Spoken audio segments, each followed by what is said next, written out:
Dios le bendiga, hermano. ¿Cómo le ha parecido esta semana? ¿Qué tal le ha ido?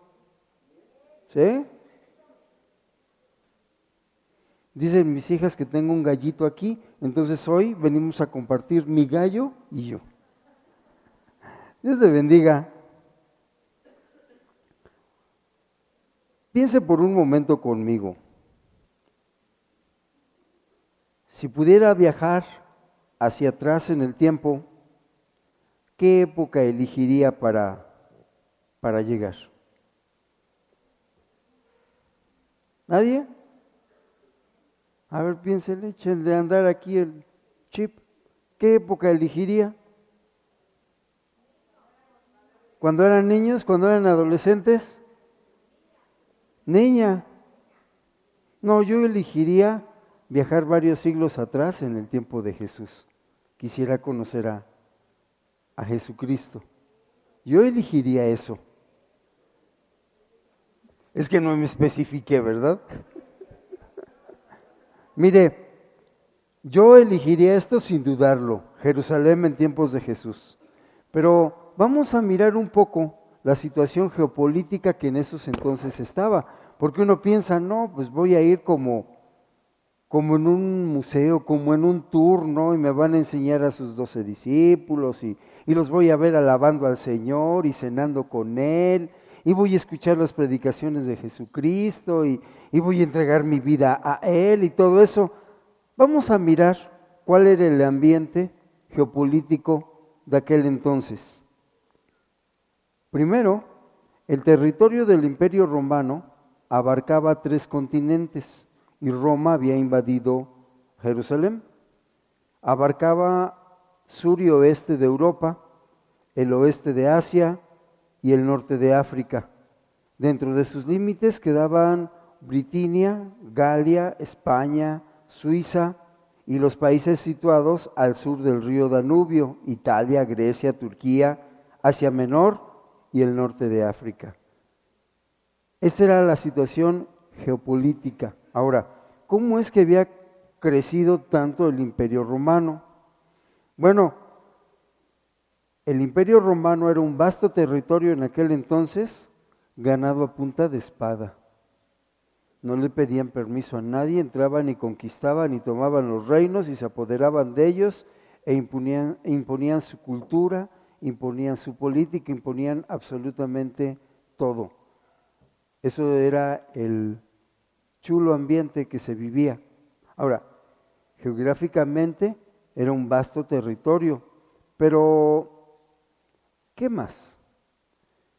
Roma era gobernada con autoritarismo totalitario. ¿Qué es eso? Aquí mando yo y punto. Los emperadores implantaron un gobierno absoluto, centrado en su persona.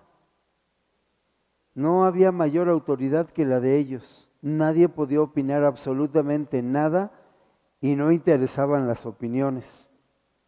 Y si alguien se atrevía a opinar, lo mataban, lo desaparecían, lo encarcelaban en el mejor de los casos, lo volvían esclavo o cosa por el estilo.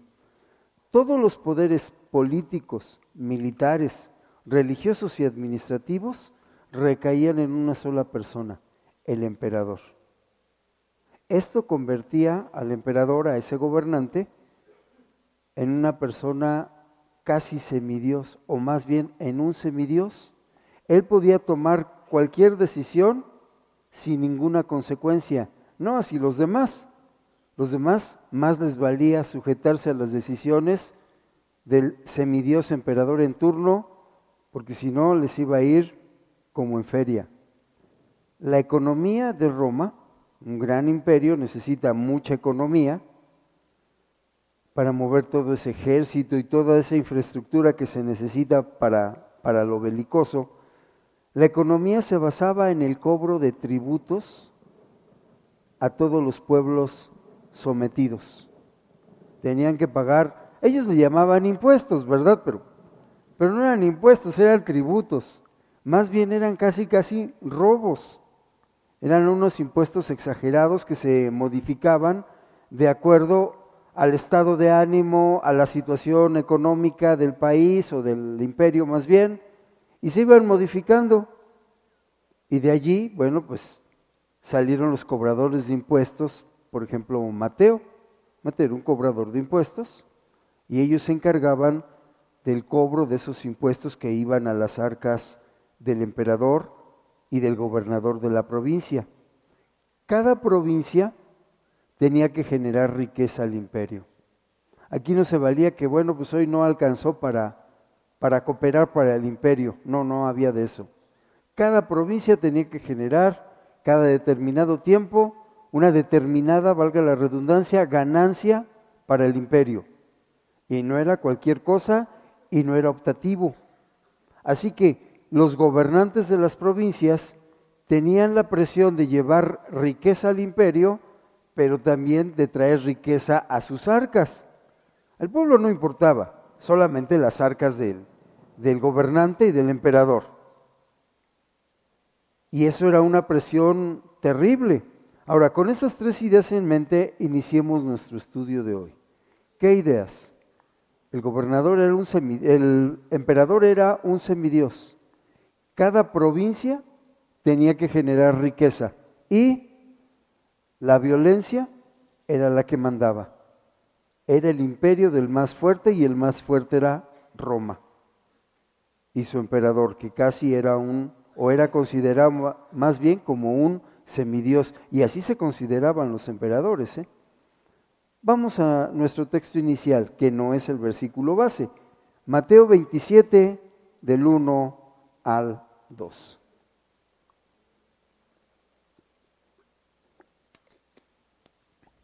Mateo 27, del 1 al 2. Venida la mañana, todos los principales sacerdotes y los ancianos del pueblo entraron en consejo. ¿Contra quién? Contra Jesús. Fíjese, hay un libro interesantísimo que se llama El caso de Cristo. No lo voy a traer hasta que usted no me demuestre que ya leyó 5 veces la Biblia completa, entonces se lo traigo.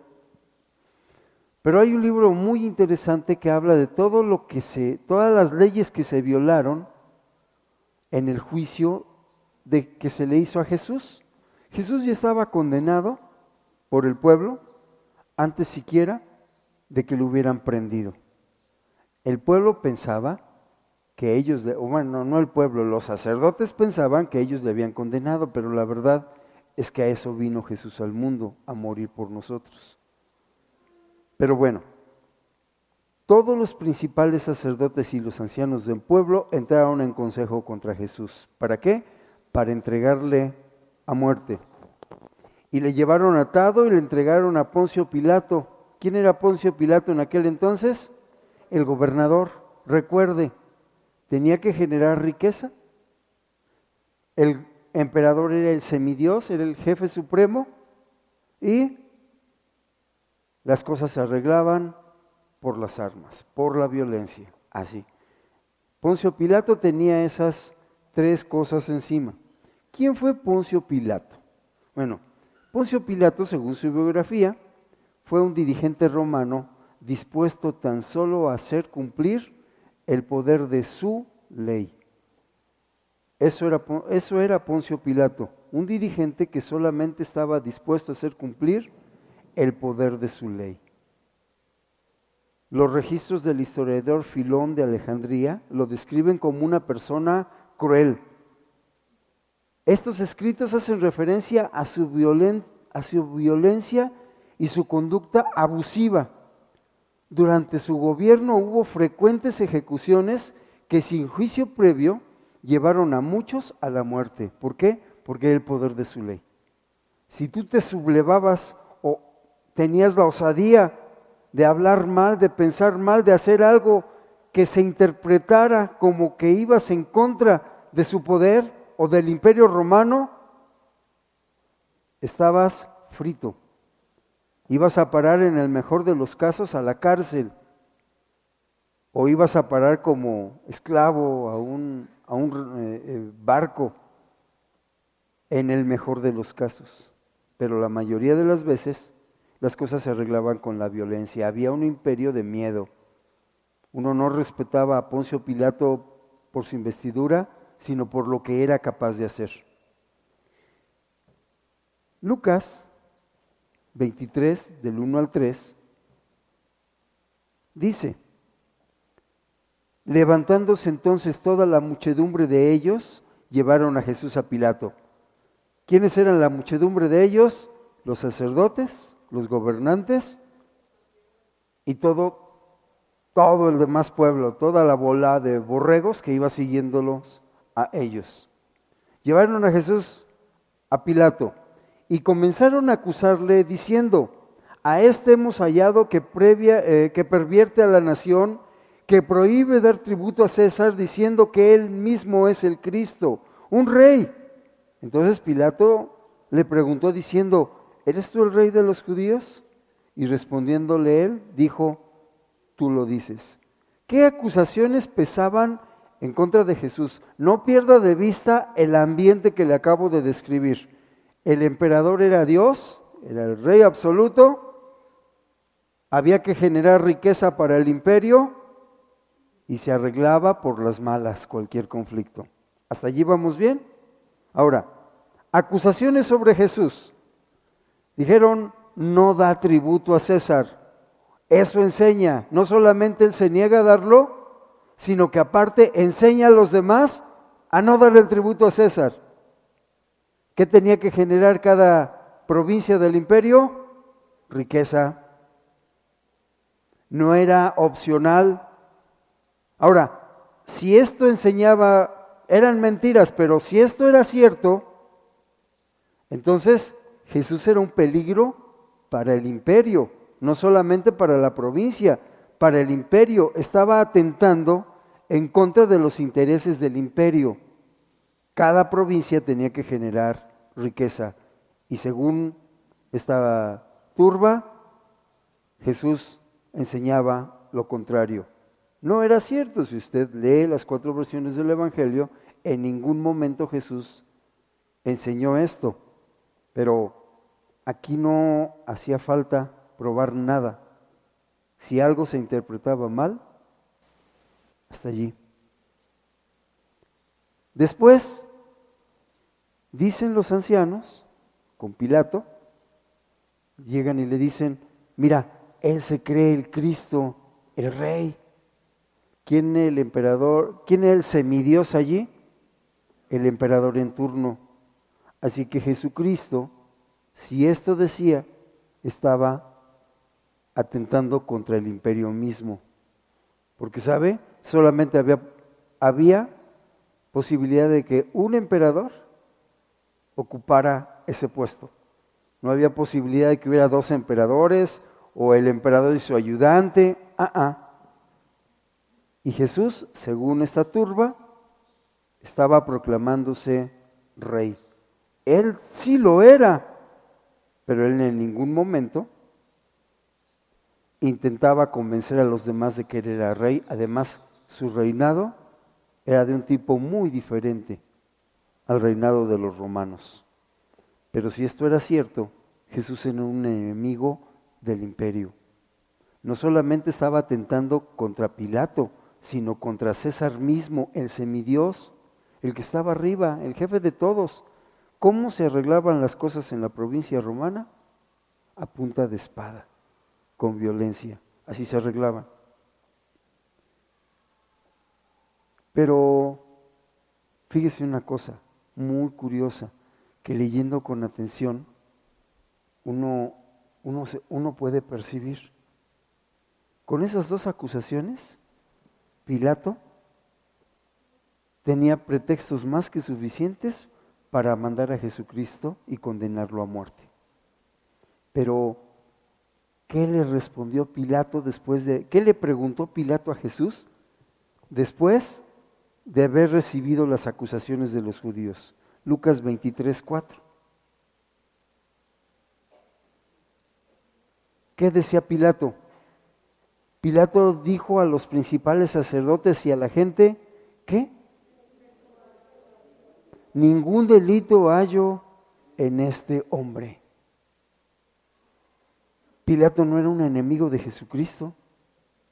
Pilato no consideraba a Jesucristo un enemigo del imperio, no lo consideraba, a pesar de que todos opinaban lo contrario, no lo consideraba un delincuente, no lo consideraba alguien subversivo. Pilato dijo, este hombre es inocente. ¿Por qué dijo esto? Lo bonito de estudiar la Biblia es que nos tienen las respuestas a todas nuestras preguntas. Mateo 27, voy a leer del 11 al 14. Mateo 27, del 11 al 14.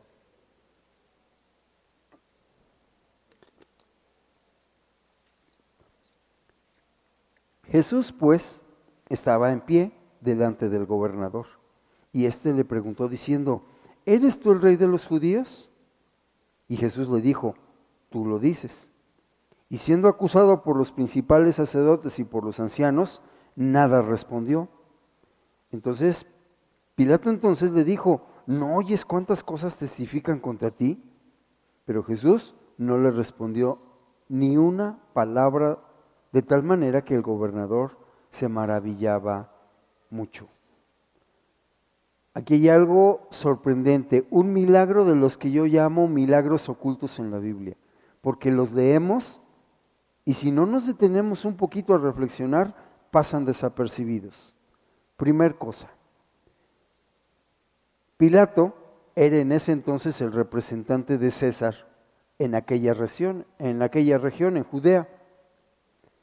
Vea lo que dice el versículo 11. Jesús, pues, ¿estaba de rodillas? No, ¿cómo estaba? En pie. Jesús estaba en pie. Ante alguien tan soberbio y malvado y cruel, y que además ostentaba el poder político, religioso, económico de aquel entonces, nadie podía estar en pie, y menos un acusado, menos un delincuente que estaba condenado a muerte. Pero Jesús estaba en pie. La presencia de Jesucristo conmueve. La presencia de Jesucristo se respeta, independientemente de enfrente de quién esté. La Biblia dice que los demonios creen y tiemblan. La pregunta aquí es, ¿en verdad respetamos la presencia de Jesucristo como lo hizo Pilato? Jesús estaba en pie ante ese gobernador cruel, despiadado, déspota, que podía matarlo en cualquier momento, que podía ordenar que se le diera un tormento indecible, simplemente porque se le antojara. Pilato tenía fama, y hay registros históricos de todas las personas que ejecutó sin juicio previo, aunque esto iba en contra de la ley romana.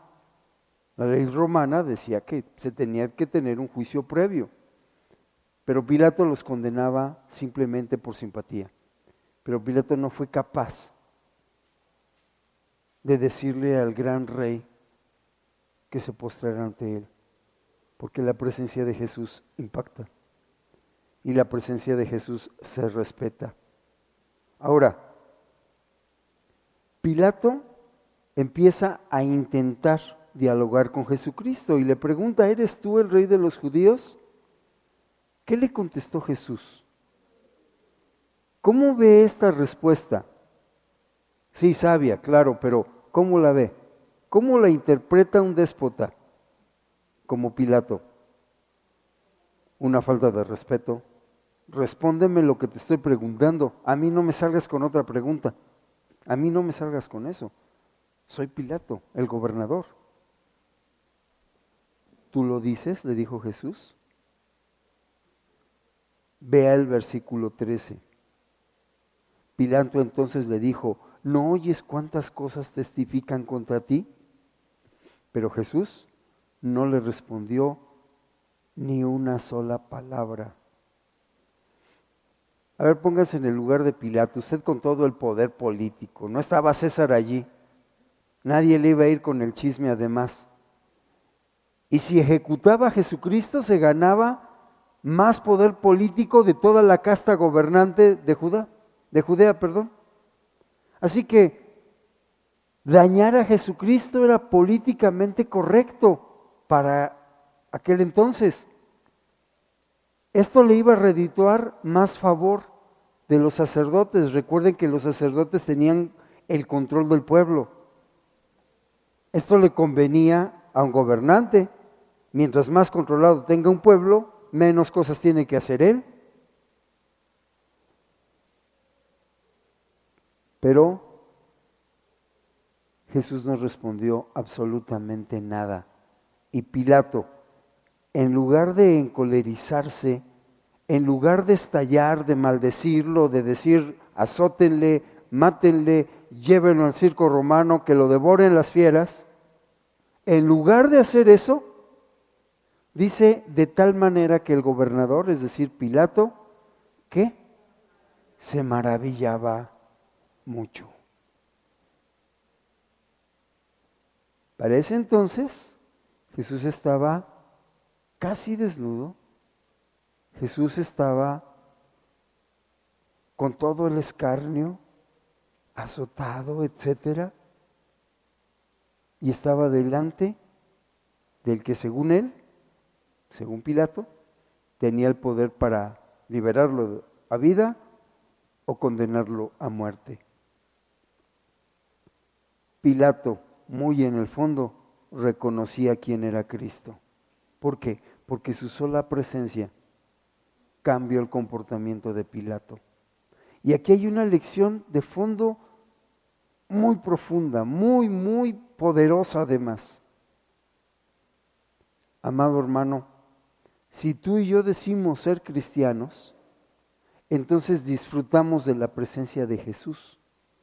Y si la presencia de Jesús pudo cambiar el comportamiento de un déspota como Pilato, necesariamente tiene que cambiar nuestro comportamiento. Porque esa es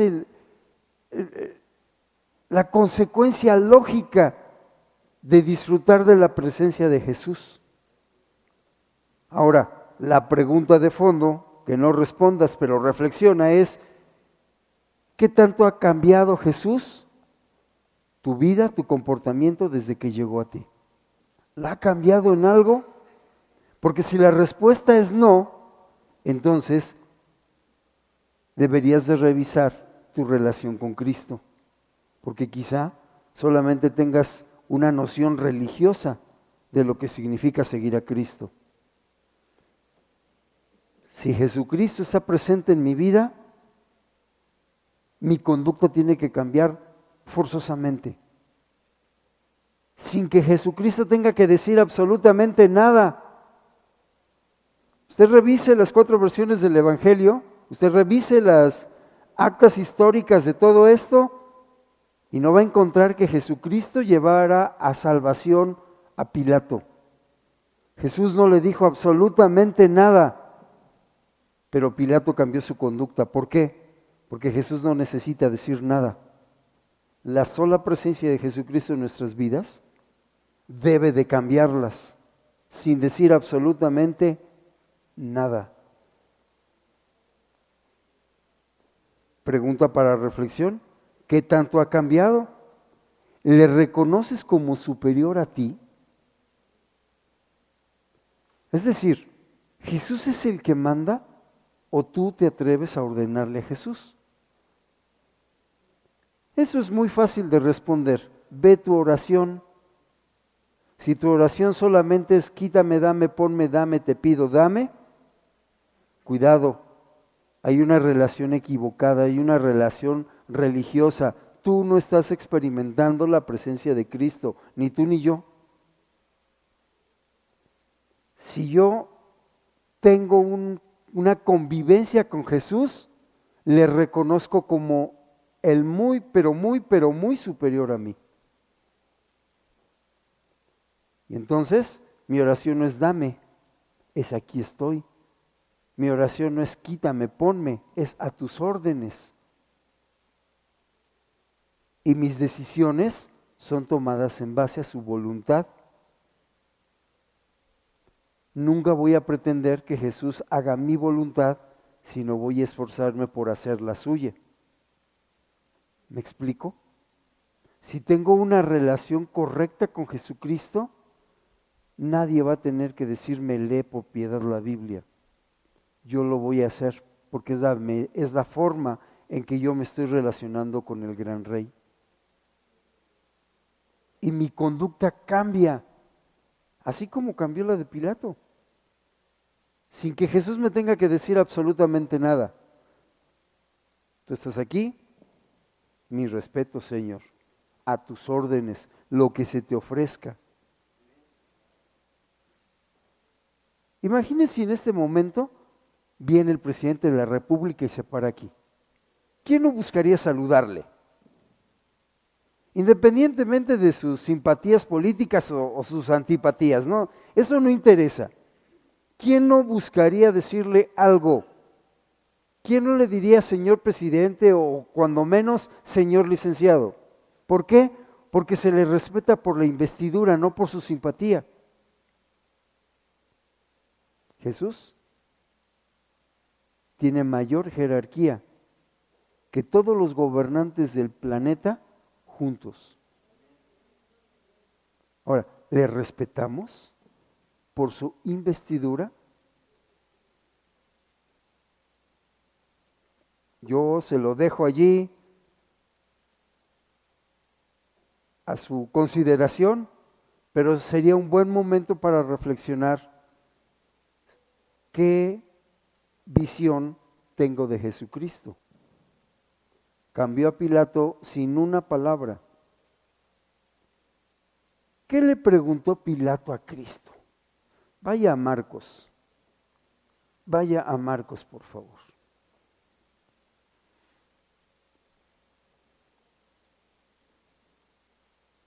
Pilato le preguntó, Marcos 15, del 2 al 4.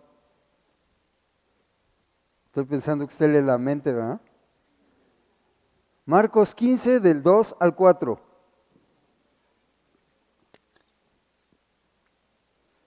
Yo sé que la mayoría de ustedes lo conocen, pero estoy utilizando algo que en la Biblia se llama pasajes paralelos. Son muy comunes en las 4 versiones del Evangelio. ¿Qué son los pasajes paralelos? Son pasajes que aparecen en más de un libro de la Biblia y que me hablan de lo mismo. Los pasajes paralelos en las 4 versiones del Evangelio me ayudan a comprender la imagen completa de lo que estaba sucediendo en ese momento en la vida de Jesús. Los evangelios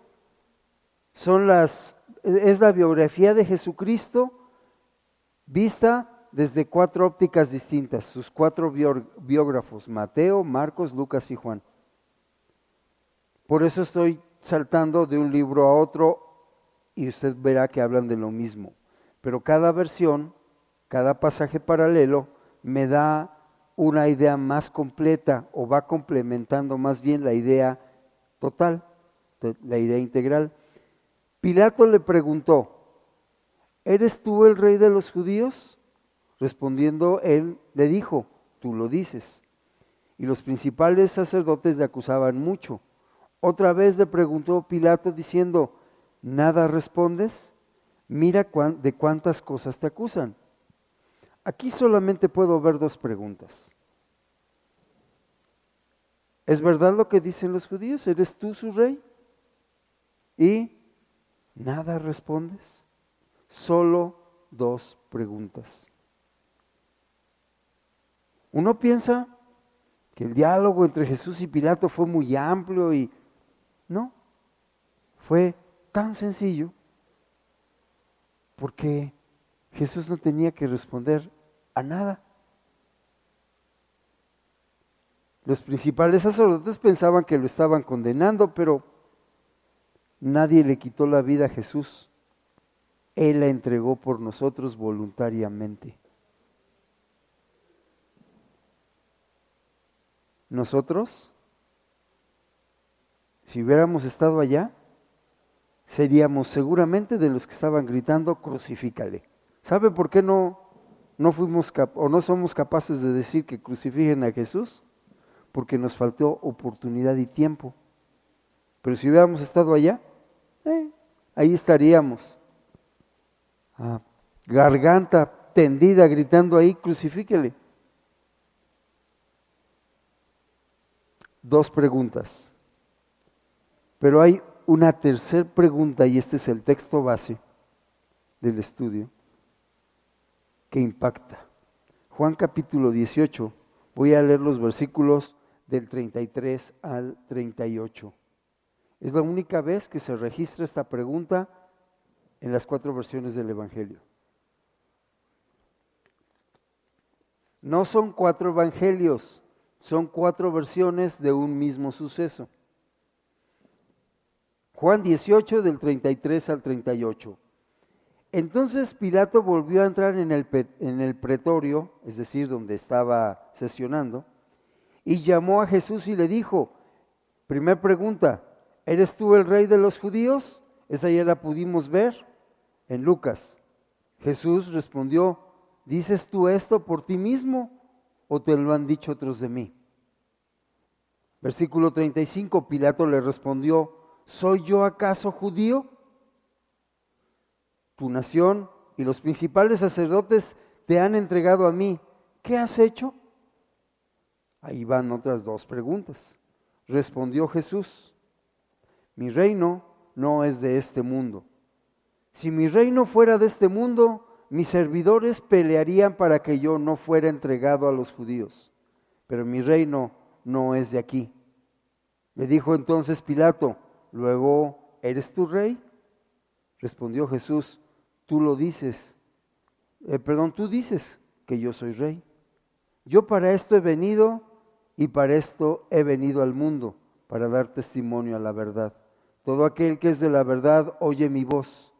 Ojo con lo que viene. Esa es la pregunta más impactante que Pilato le hizo a Jesucristo. Le dijo Pilato, ¿qué es la verdad? Wow. Aquí Pilato ya se había olvidado si era rey o no era rey de los judíos, o si lo acusaban o no. Aquí Pilato fue impactado por unas cuantas palabras del maestro. Fíjese, regreso al versículo 37. Le dijo entonces Pilato, ¿luego eres tú rey?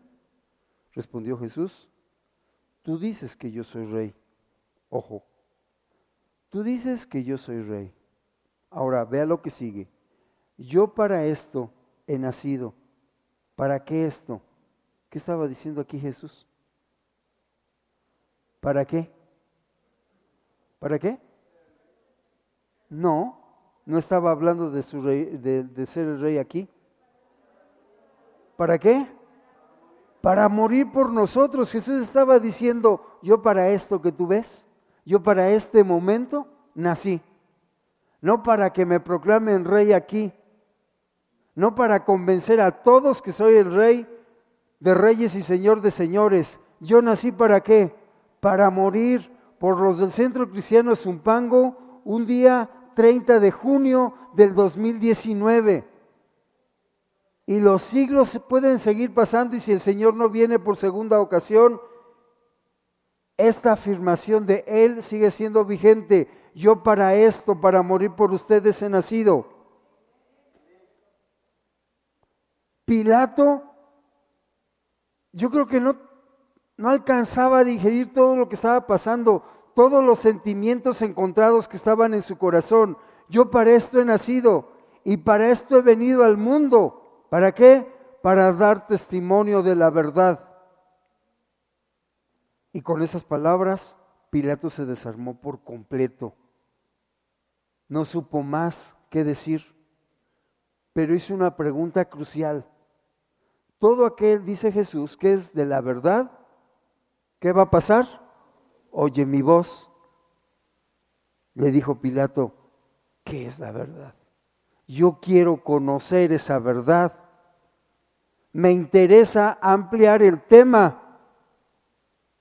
Pero cuando hubo dicho esto, salió otra vez a los judíos y les dijo, yo no hallo en él ningún delito.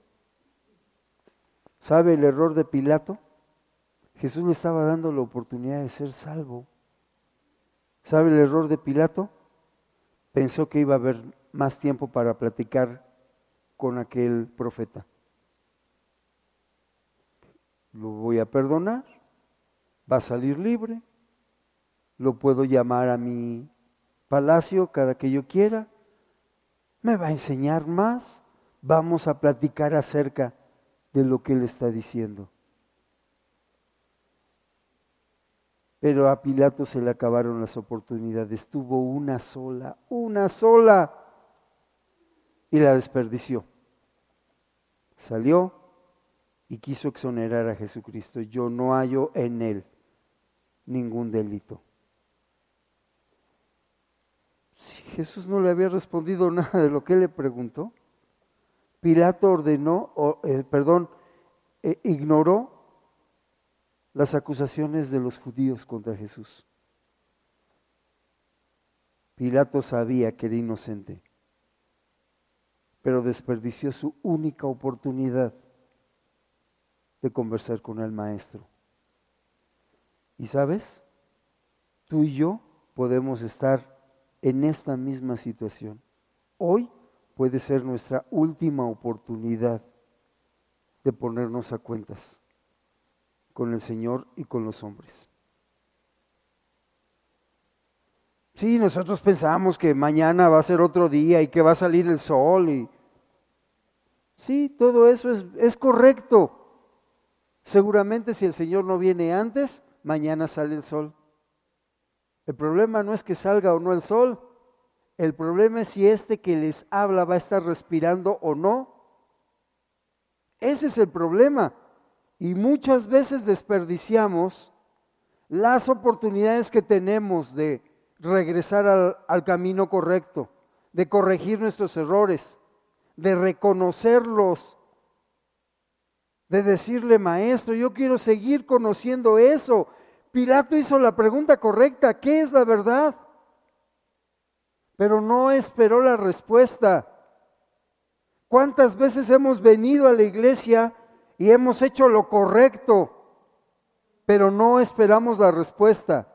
No continuamos, no le permitimos al Señor continuar esa obra que inició aquí en nuestros corazones. Vamos a casa y se nos olvida lo que acabamos de recibir. Hemos dicho amén y muchas veces hasta aplaudimos. Y a mí me llama mucho la atención que seamos tan fríos. Yo conozco iglesias que aplauden mucho. Yo no le estoy diciendo que aplauda simplemente porque a este se le antoja. Pero decimos amén, aplaudimos, lloramos, nos postramos, nos pasamos al frente, alabamos a Dios, levantamos las manos, pero no dejamos que haya una continuidad en esa labor. La Biblia dice que el Señor que inicia la buena obra es fiel en terminarla. El problema no está en la disposición de Dios para terminar la buena obra que inició en ti y en mí.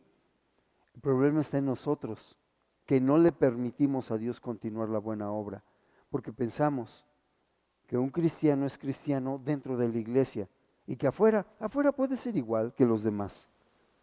Que un cristiano no debe de mentir dentro de la iglesia, que un cristiano debe de diezmar, que un cristiano debe de sonreír y abrazar dentro de la iglesia, y que fuera de la iglesia, Jesús no es mi rey.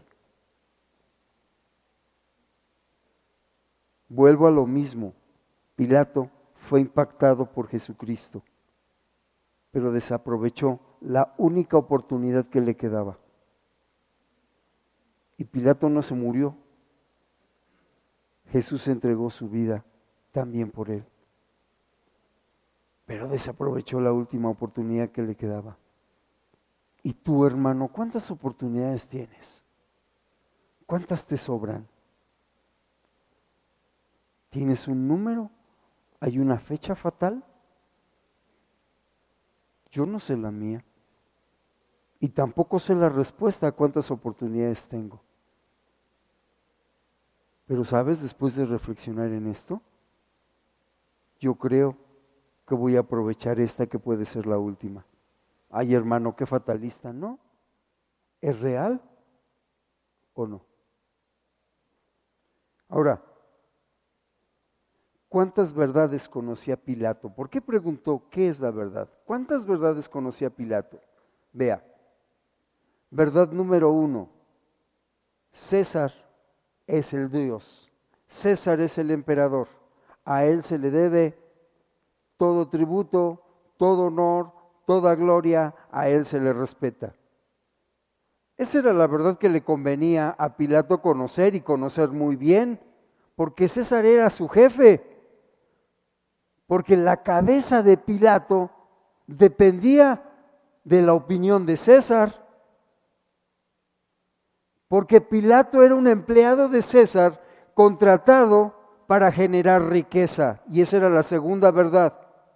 Tenía que generar riqueza para el imperio, es decir, para César, y para sí mismo, porque Pilato tenía una ambición por el poder y por el dinero, por el control del pueblo. Esa era otra verdad. Pilato estaba labrando su propio futuro político. Él tenía que trabajar en ese futuro político. Tenía que tener buenos amigos, tenía que hacer cosas que agradaran al gobernante en turno. ¿Por qué? Porque de eso dependía su futuro. Y había otra verdad que Pilato conocía, pero que era la más incómoda de todas. Jesús era inocente. Jesús era inocente. Ahora, no solamente lo intuía, vea Mateo 27, 19. Los casados vamos a comprender muy bien, los varones casados, vamos a comprender muy bien lo que dice este versículo. Si no, verá. ¿Ya tiene ahí Mateo 27, 19? Y estando él sentado en el tribunal, es decir, Pilato, su mujer le mandó decir: no tengas nada que ver con este justo, porque hoy he padecido mucho en sueños por causa de él. A ver, varones casados, ¿verdad que cuando nuestras esposas nos dicen: a ver, ven para acá, papacito, siéntate tantito? Mire, para muestra un botón, llego a casa y mi esposa me dice: ¿qué me notas de diferente? ¿Sí o no? Oiga, la cabeza de Pilato también dependía de su esposa, de su amada esposita, y le dijo: no tengas nada que ver, absolutamente nada que ver con ese justo. ¿Qué le estaba diciendo a su esposa? Cuidado, él es justo. Lo digo yo, decía su esposa. He padecido mucho en sueños por causa de él. Su esposa tenía la misma opinión que Pilato de Jesucristo. Jesús era inocente. Y la opinión de las esposas cuenta mucho. Ahora, aquí eran eran verdades contrastantes. O sea, ¿con quién quedó bien? ¿Con César? Pues a César le tengo que dar dinero, y a este lo acusan de que anuncia que no hay que darle tributo a César. Entonces, si no lo mato y su movimiento crece por parte de César. Ahora, ¿con quién quedó bien? Si lo suelto, los sacerdotes, la casta gobernante, la que controla el pueblo, se me va a echar encima, y entonces, políticamente, me pueden tirar del puesto. ¿O a quién le hago caso? A este acusado de sedición, subversivo, maleante, que se llama Jesús, y que además impactó mi corazón. Le tengo que hacer caso a él. La razón me dice que le tengo que hacer caso a él. Mi corazón también me lo dice. Pero ¿a quién le hago caso? ¿qué verdad pesa más? ¿El dinero, el poder, el control o la presencia de Jesucristo? Y estamos en el mismo problema que Pilato, en el mismo. Yo tengo que decidir qué pesa más, mis intereses, mis opiniones, la opinión que los demás tengan de mí o Jesucristo. Porque a veces anteponemos intereses, a veces tenemos opiniones contrarias o me interesa mucho lo que los demás piensen de mí. No voy a la iglesia porque ya se enojó mi mamá, ya se enojó mi papá, ya me vino a ver hasta el compadre y trajo hasta el perro para que me mordiera. Si tú cambias de religión, yo decido qué hacer, igualito que Pilato. Pilato sabía que Jesús era inocente y Pilato sabía que valía la pena conocer más, pero pesó más la decisión de los otros. No le interesaba la justicia, le interesaba el poder y el dinero. Y si no, ve a Marcos 15:15. Marcos capítulo 15, versículo 15. Y Pilato, queriendo satisfacer ¿a quién? Al pueblo, le soltó a Barrabás. Ese sí era un criminal muy malo. Le soltó a Barrabás y entregó a Jesús después de azotarle para que fuese crucificado. El justo, el inocente, el que tenía posibilidad de salvar a Pilato de una muerte eterna, fue entregado al martirio y después a la muerte. ¿Por qué? Porque pesó más la opinión del pueblo que la justicia de Cristo. Qué decisión tan difícil, pero ¿sabes una cosa? Es muy común que esto suceda en nosotros. No nos llamamos Pilato. No vamos a mandar a Jesucristo a ser azotado ni a que lo crucifiquen. Pero pesa muchísimo la opinión de los demás. Mis intereses son más importantes que Jesús. Hay que pensarlo. Regreso a Juan 18:38. Le dijo Pilato, ¿qué es la verdad? Y cuando hubo dicho esto, salió otra vez a los judíos y les dijo, yo no hallo en él ningún delito. Pilato preguntó mal, hizo la pregunta aparentemente correcta, pero preguntó mal. No debió preguntar qué es la verdad, sino quién es la verdad. Y Jesús lo responde en la palabra. Juan 14:6, usted lo conoce de memoria. Jesús le dijo, yo soy el camino y la verdad y la vida. Nadie viene al Padre sino por mí.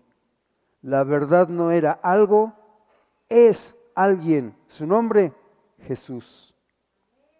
La verdad es la fuente de nuestra vida. Es decir, Jesús es la fuente de nuestra vida. La verdad, que es Jesús, es el único camino que nos lleva en la dirección correcta.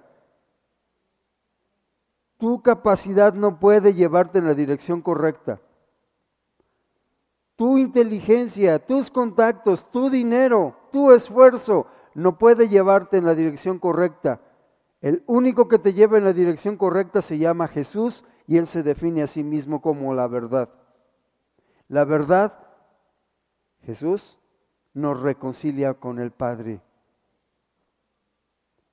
Él es el único chance que tenemos nosotros de reconciliarnos con el Padre.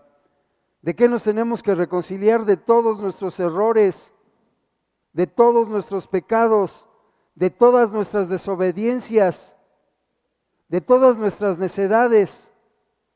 Y Jesús es el único que nos reconcilia con el Padre porque fue el único que murió en una cruz por nosotros siendo justo.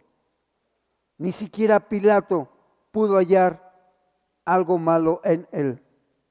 Pero las verdades de Pilato pesaron más que la verdad que es Jesús.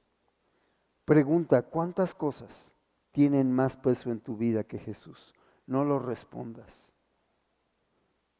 Pero si lo analizas con total sinceridad, vas a encontrar que hay cosas que tienen en nuestra vida un mayor peso que Jesús. Y a veces son cosas tan absurdas. No, ¿cómo me voy a ver si pido perdón? No, si me piden que pase adelante, ¿qué van a decir los demás? No. Danzar, no.